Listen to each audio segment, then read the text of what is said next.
收看基本嘅，播起嚟呢個節目，基本上大家嚟了解醫療、解單元、老木主要關係。大家都知吼，你下其實趨勢緊緊當當，有到年紀要戴墨鏡，不過有到年紀你下大部分嘅細妹囡仔細人佢要戴隱形眼鏡，你講圓形嘅墨鏡哦。感覺當方片，有感覺當好容，不過其實大家唔知有了解冇？其實係講你從頭戴安樣嘅圓形嘅墨鏡，其實對目珠係會有傷害嘅，所以你要點用呢類預防，用呢類治療大家嚟分享你點解裏邊，佢是嚟分享是係呢個線上呢個醫師鍾慧健醫師分享。大家好，今天很開心，今天來到福氣來耶，來是鍾慧健醫師，是鍾醫師是第二次來我們這邊，對不對？非常的高興，對，因為慧娟老師來，醫師來替代一個時間嘛，哇，就很受歡迎呢。我們的就是覺得說，其實眼科眼睛這個部分，我們通常在討論醫療知識的時候，比較容易被忽略。說真的，因為一般來說，我們在邀請醫師上節目的時候，太敢講嘛，大概3高，對不對？什麼有沒有？或是說有時候什麼心臟病的問題，或者是老人家的疾病啊、痛風，很少人會專門來討論說眼睛的醫療。可是我們發現，目足的健康很重要，大家都常常忽略。對，因為眼睛是靈魂之窗，真的。對，如果看不清楚，其實對生活影響很大。真的，像。今天要討論的主題就是老顴是有關係嘛，大家都會戴隱形眼鏡，像我就是有戴隱形眼鏡，因為我很依賴它。可其實我心裡有點憂慮憂心，我都不敢問醫師說，醫師有近視嗎？有，感覺上好像訪問一個眼科醫師，有顴視，就看隱形嘛，因為醫生也近視這樣。我給你同大家討論是隱形眼鏡，對，隱形眼鏡現在大家都在戴其實正確的使用的話，其實還是可以帶給我們非常大的便利，對，而且也比較美觀，對。可是隱形眼鏡其實公司開發，你戴隱形眼鏡，大家常常忽略，其實它戴眼鏡對眼睛是會有傷害的。當然，因為它直接戴在我們的眼角膜上，是，對啊，所以它是直接接觸眼睛，所以如果你沒有正確的使用的話，會造成眼睛的發炎。對，比如說大家最常看到的就是我們就想說，要緊不緊不煮乖乖呢？你一款顯上之後，你結膜炎，或是說，你角膜炎，對，所以醫師今天有幫我們準備一張圖哈，其實像隱形眼鏡是真的直接是貼在我們的目足，貼在我們的黑眼珠的前面，是，對，所以一旦它有感染的話，大概首當其衝就是結膜跟角膜，對，所以大家可以看到，對不對？對。一開始的時候，比如上面是結膜炎，有沒有紅色那個部分？然後正前方那邊是我們的角膜。對，我們角膜是在我們黑眼珠最外層透明的部分。好，然後結膜大概就是蓋在我們眼白外面的一個結締組織。對啊，所以一旦有角膜炎、結膜炎會發生，就會直接會看到眼睛很紅，好，那甚至會有分泌物，然後有的會有異物感，再更嚴重可能會影響到視力了。哎呦，聽起來真的很恐怖，因為眼就按有個點樣哦。那結膜炎跟角膜炎，它會同時發生嗎？當然會，哈，因為我們隱形眼鏡它直接接觸在角膜跟結膜上，它主要是蓋在黑眼珠上，可是它也會覆蓋一部分的結膜。所以一般來講，對，它會一起發生的。所以常常去看醫生的時候，我們說醫生說結膜炎，醫生說你有結膜炎，然後角膜也有點發炎，就會有按有個慶氣。不過經常看下有講到啊，比如說太咖啡吃到個根本你冇煮乖乖，會有輕度嘅分泌物嘅感覺，對不對？分泌物，黑膜就會癢癢的。我唔知啦，其實我係講我平常嘅經歷啦，就是我曾經按有個經驗，要不然就會有時候眼睛會紅紅的，對不對？癢癢紅紅的，所以其實這就是可能是結膜炎跟角膜炎。對，而且醫生今天有帶照片來嚇我們，是不是？對，像如果戴隱形眼鏡的話，哈，如果不管是角膜炎還是結膜炎，或者是因為戴隱形眼鏡久了乾眼症、眼睛缺氧、眼角膜缺氧，它可能都會造成眼睛血絲很多。對，所以醒常帶來的這一張眼睛看起來很恐怖，因為你看它眼白的地方非常的紅，而且很多很多的血絲。對，真的會這麼嚴重嗎？當然會。所以去看醫生的門診，真的有很多這樣的患者。對啊，可是因為這個的話，其實不管是角膜、結膜都會。好啊，可是如果再更嚴重的話，如果角膜發炎的話，可能會有異物感，甚至會痛，然後痛到眼睛一直流眼淚，睜不開來，都有可能。真的，好恐怖哈！因為其實我有按用給經驗，因為有時候我們後面當然會講到，因為就像經常講，戴隱形眼鏡輕縫片，可一天不能戴很久。可是有時候你工作一整天很久，对，你就可能不小心戴很久了。所以医生有提醒大家，就是说黑公你戴隐形眼镜没有正确的使用与保养的话，可能就会有像这边有跟大家讲干眼症，对不对？会有结膜炎跟角膜炎，所以医生今天也带来一些案例，对，然后跟大家分享说，干眼症有没有该症状？结膜炎跟角膜炎如果很严重，会发生什么？像这个就是看起来很恐怖，这个就是很严重、很严重的过敏性的结膜炎。好，那它甚至会产生它像巨乳图状的，就是我们像翻开眼皮哈，它会像鹅卵石一样凹凸不平。好，然后甚至会有一些分泌物。那到这种程度的时候，因为它的分泌物很多，然后而且凹凸不平的表面，所以会让我们眼睛异物感很重。好，那这种很痒的程度，就第一个先把隐形眼镜拔下来。对，然后赶快去医院找医师。可是医生如果可以暂时先冰敷，冰敷可以止痒。冰敷可以止痒，冰敷可以。可是你戴隐形眼镜戴到这样子也太夸张了吧？真的有。有清痒虫有清痒虫跟问题，对，所以这个是结膜炎的部分，对不对？对，这个是结膜炎的部分。还有就是这个看起来也是好像很吓人给用也是黑眼珠、眼角膜的发炎。我们一般在医院检查，我们会帮你用黑眼珠先用一个染色剂，对所以这个呢，我们正常如果眼角膜的表皮是完整的，是没有受伤的，那染色剂染不上去，所以这张图我们也可以看到它的下方有很多绿色染色上去的，它就代表它是上皮已经有缺损、已经破皮的地方，所以角膜就破皮、烂体嘞，所以用了那个染色剂，所以看到某 Q 给就会一点烂体，所以才会有这样的颜色。对，然后这个有可能是我们干眼症太厉害，或是隐形眼镜戴太久，它整个角膜缺氧，然后缺氧的话，它的皮不健康就会脱落破皮。泰卡真的要重视，大家都觉得没什么，其实这就是我们直接看到那个黑眼珠前面那块角膜。对，所以你看这是结膜炎、角膜炎，请上要清洋葱。它的刚刚好是角膜炎如果角膜破皮没有赶快治疗的话，因为角膜破皮，它细菌就容易从破皮的地方钻进去。对，如果钻进去的话，细菌在我们眼角膜上面繁殖，那就这个就是角膜溃疡。这应该很痛要不清痛？这个很痛，一般不会到这个程度才来医院。对，然后一旦发生角膜溃疡的话，大概会痛，而且视力会模糊，会下降。因为你看它这个图很严重，它里面都化脓了。所以，但是在临床上面真的也有这样子的有这种要住院的，这种要住院的，对，要住院24小时点药水，而且就算好的话呢，视力也不见得会100%完全恢复。对，因为它就算好了，有可能我们黑眼珠会留下疤痕，留下疤痕的话，这个视力一定会受影响。再严重的话，甚至有的需要整个眼角膜做眼角膜移植。是，所以乡亲朋友大家要注意给莫做切对中在中心上讲的都按洋葱给时间有一点点不舒服的时候，其实也不能自己随便乱点眼药水，赶快去看医生。对，眼药水这个我们等一下可以厚厚同大家的分享不过还有某 Q 的种现在还有过敏。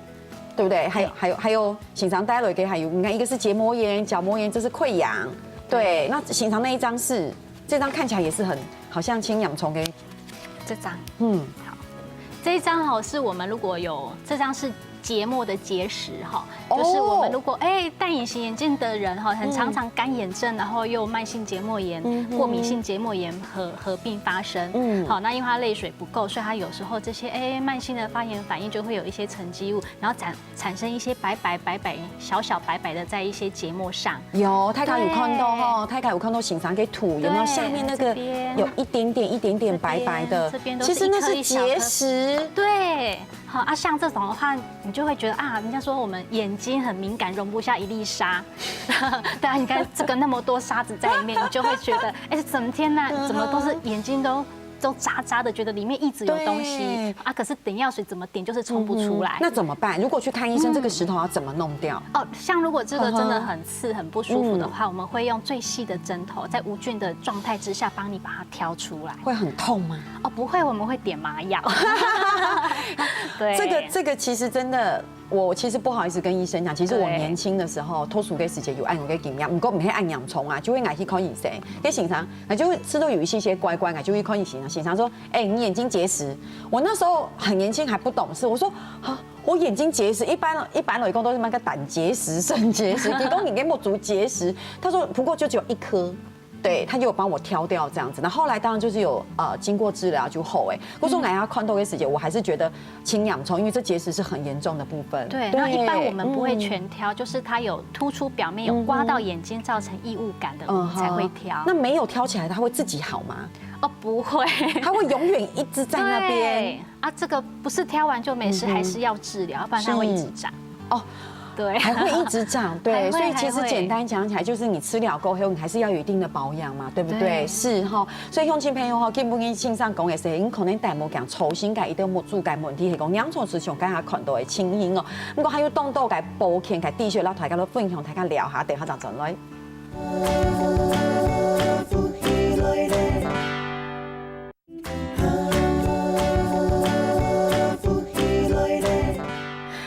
欢迎走在绕墙岛政府跟线上来到两片，然后大家都分享某注改保健哦。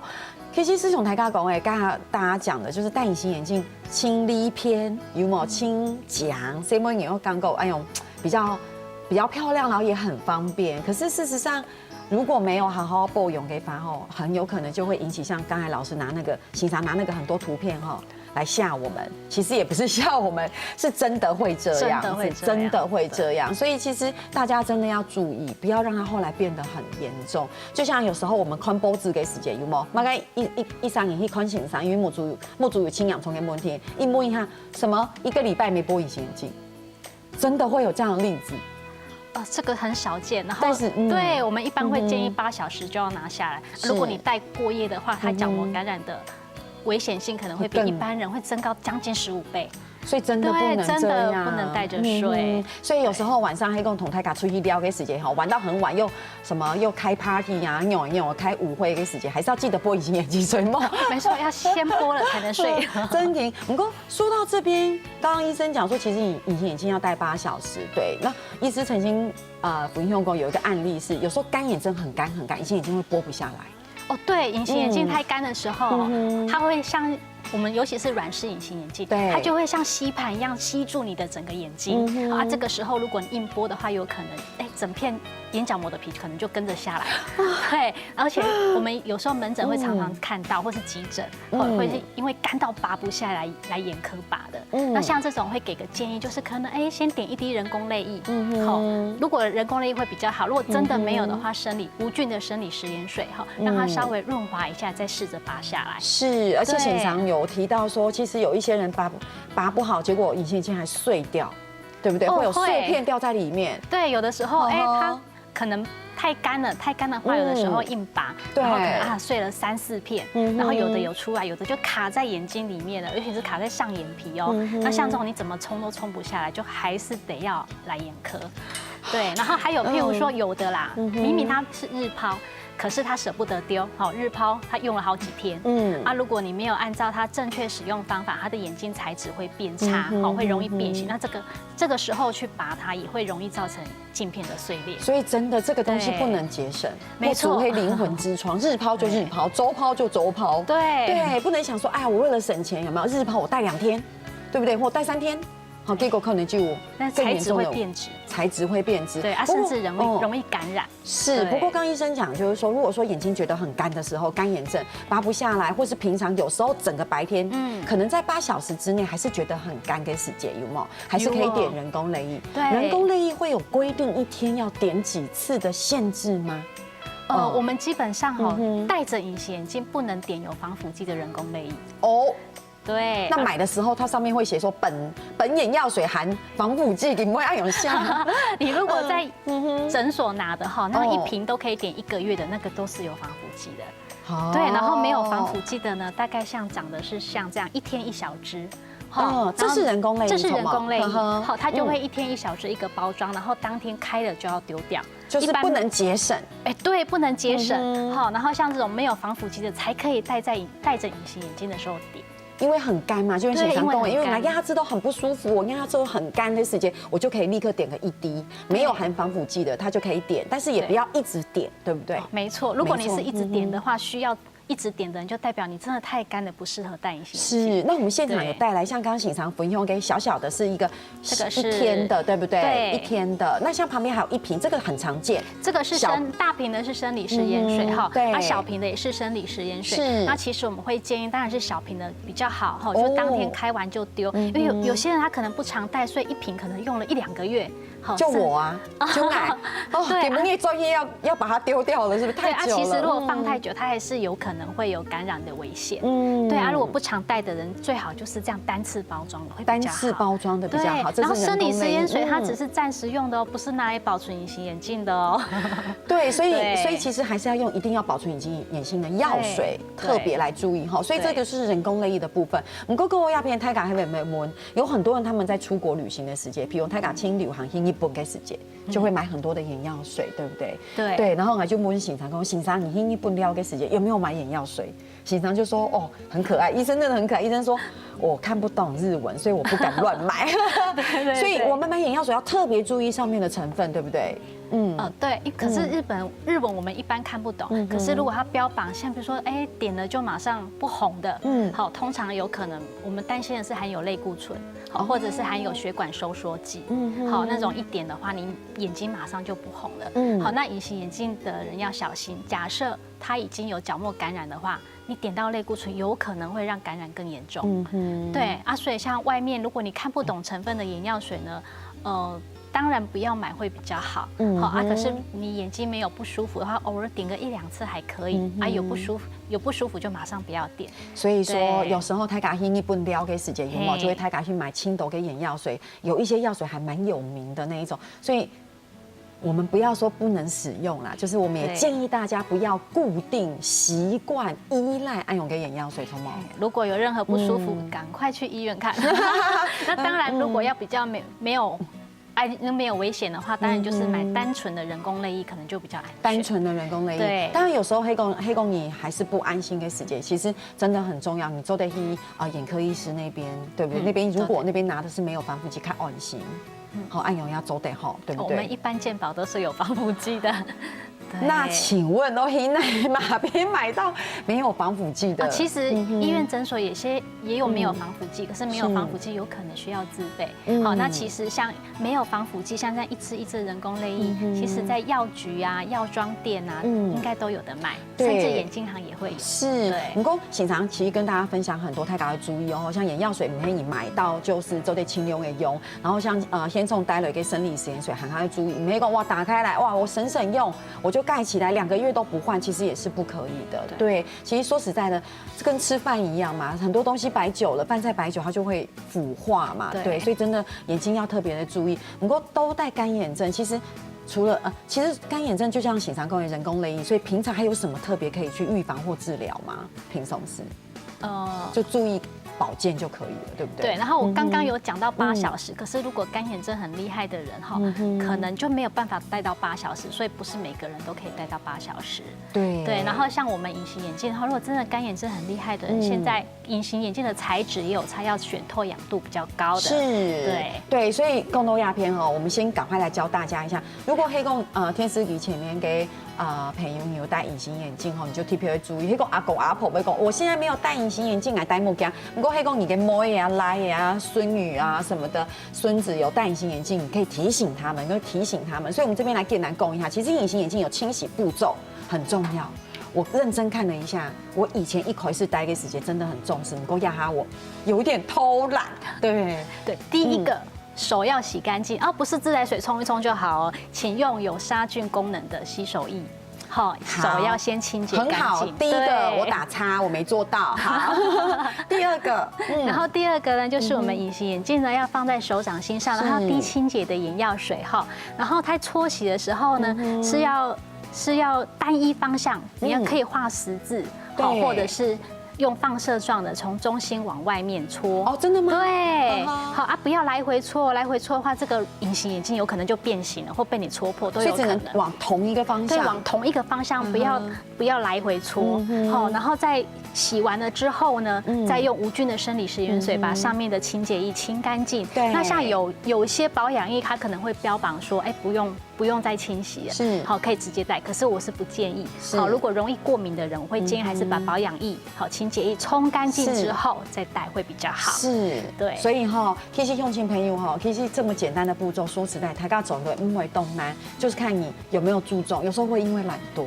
对，真的有时候回到家好累哦，播了就睡觉了，对不对？好，所以这个还要注意一下。所以乡亲朋友，如果你到大家在分享时，你冇注改保养哦。动因可能有确实有戴墨镜，还讲有戴隐形眼镜，有特别来注意。不过其实还有动改你讲小秘诀，让乡亲朋友来分享哈。想乡亲朋友先聊下，啉下茶。等下再来好好的问你先生，到底还有乜嘅第一些係你特别来注意哦。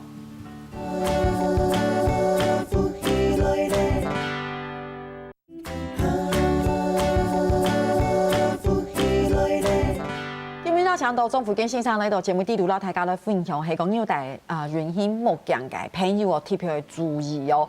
真的有時候因為懶惰或是說忘記去注意，反而會變成很嚴重的狀態。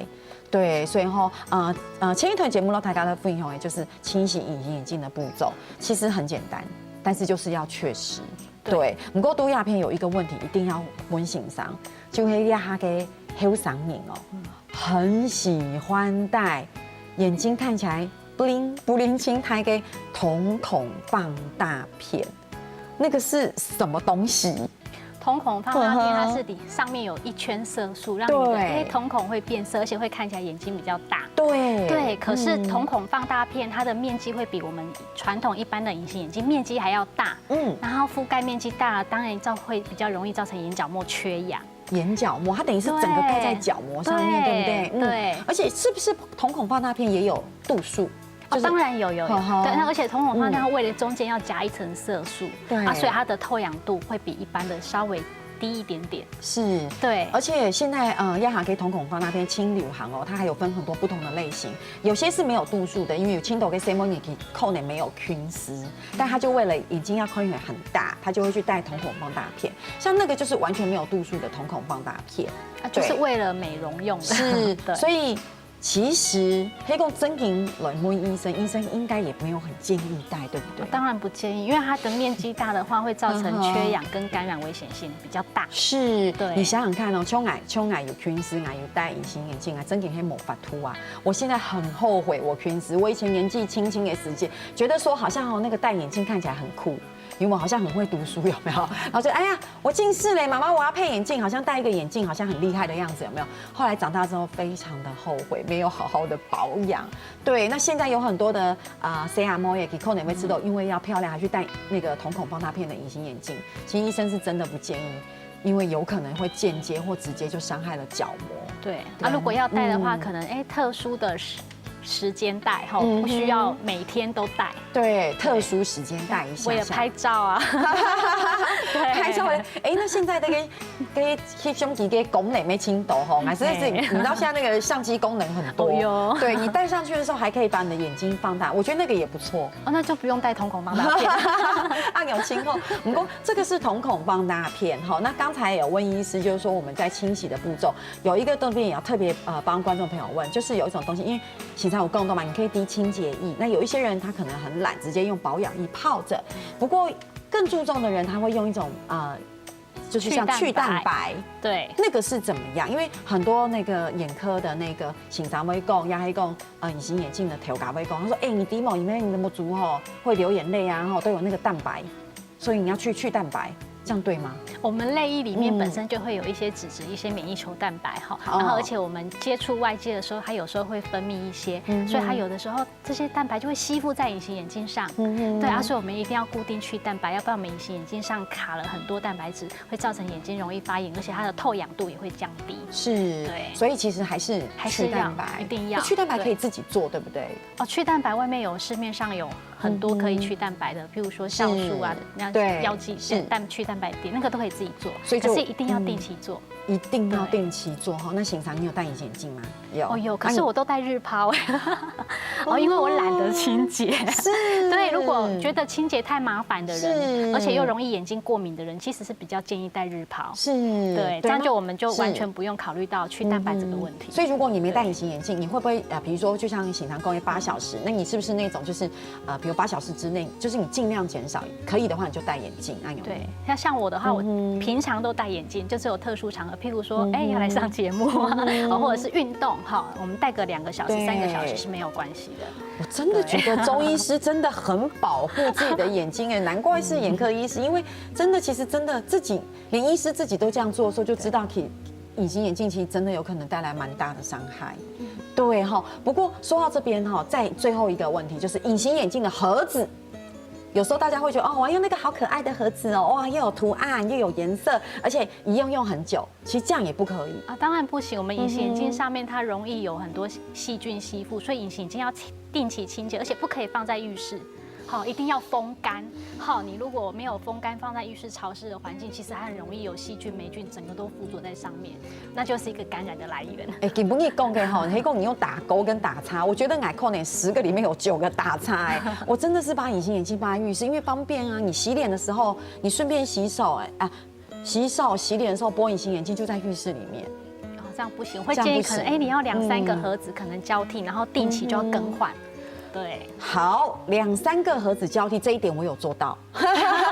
定期更换我也勉强，不过给不给专业不好给时间，真的要把它移到房间比较好，对，干燥的地方摆着哈。好，共同鸦片呢，其实今天呢，医生要帮我们总结一下，他有带来给我们很多的小叮咛哦。对我们到底应该怎么做？比如第一个，我们一定要养成个人的卫生习惯，这个一定的。对，这个一定要先手洗干净，才能拿隐形眼镜或是戴隐形眼镜哦。好，对，然后戴的时间不要超过8小时，可是这个是因人而异。有些人如果容易过敏、容易干的，可能就不到8小时就要拿下来了。3个小时就知道眼睛受不了了。对，然后要定期用手每天要用手搓洗，要定期去蛋白。对，然后更换隐形镜，它日抛就日抛，周抛就周抛，不可以自己延长使用期限。我真的有遇到蛮多朋友会延长使用，到第3天想说没关系，然后到第3天就说好干哦，好干哦。我说你怎么会这么干？他说我这个是日抛的，可是我戴3天。我们门诊常常看到角膜发炎、角膜溃疡的很多人就是因为这样子。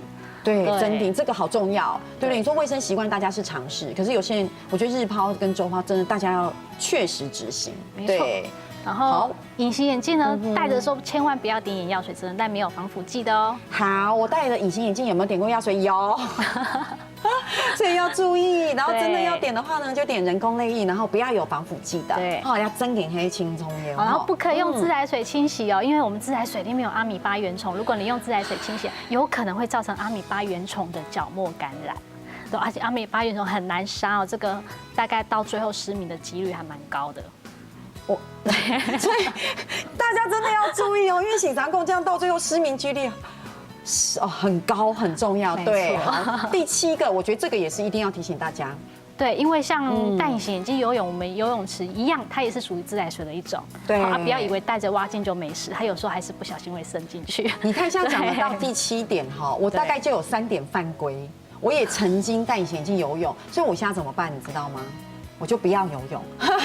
我们蛙镜可以买有度数的。是哦，我就开玩笑，对。好，来第8点，有任何的不舒服，请停戴隐形眼镜，眼睛红啊，有分泌物啊，不要自己随便买眼药水乱点哦。那去药局买的时候，真的有很多人真的会自己去药局买，说哎呦这个我们不建议你点错眼药水，有可能感染一发不可收拾。我觉得，而且我深刻的怀疑，我去那边买的不是那个眼药水，应该都有防腐剂。它如果一瓶写可以点1个月的，大概都有防腐剂。那如果写1年的呢？一定不能点。对。好，来第9。好，就是如果有任何它在那个，譬如说红眼症流行的时候，可能就要尽量避免去公共游泳池。不过这个是很基本的啦，对，这个是基本的，这个不管有没有是不是隐形眼镜族都要注意的。对，然后如果说你已经有结膜炎或角膜炎，有没有？以前念国小的时候，经常都会教大家，就说如果你已经有那个结膜炎的时候，有没有人家用过的毛巾你不能用，因为它还是会感染的。对，这是真的吼。对啊，所以那个手还是不要乱碰眼睛，手要碰眼睛之前清洗干净。对，那会不会右眼发炎，然后影响到左眼？不会吗？哦，如果是感染性的结膜炎会传来传去，因为你有可能你还不知道感染的时候已经传过去了，因为我们感染都有一些潜伏期，病毒感染会有潜伏期。是，所以哈，给不给讲到鸦片的时间哈，给时间各位请假哈，那节目只剩下1分钟的时间哦，帮大家做一个小叮咛的总整理。最后一个问题就会呀哈，戴隐形眼镜的时候通常会分软式跟硬式，对，那其实这个很难去问医生说到底哪个好，就是看个人。一般我们会硬式的透氧率会比较高，因为我们眼角膜本身是没有血管的，所以眼角膜本身需要的氧气跟养分，它是来自我们人体眼睛的泪液。对，我们戴隐形眼镜的时候呢，每次一眨眼后，它的泪液就会流过眼角膜跟隐形眼镜中间。是，好，那硬式的话，它的流动率会比较好，所以它对眼角膜比较健康。对，如果软式的话呢，因为可能整个都吸附住了，它的泪液不会滑动，不会流动，所以它的眼角膜会比较不健康。还有如果散光比较高的人，其实戴硬式隐形眼镜的矫正效果会比较好。对，所以说，因为大家会知道硬式就是刚刚给它好像比较不方便，因为软式好方便，因为刚刚好比较有异物感。是哈，对。不过说实在的，真的就是看个人需求啦。对，看个人需求。电单供一来就会太赶快注意，整个保健是很重要的，清洁是很重要的，莫煮给保健很重要，是灵魂之窗哦。所以今天非常谢谢钟医师来到鸦片同大家的分享，谢谢钟医师。好，用今天希望基本跟大家收无动态哦，我们讲下来同大家聊下，天天线上在做运动了。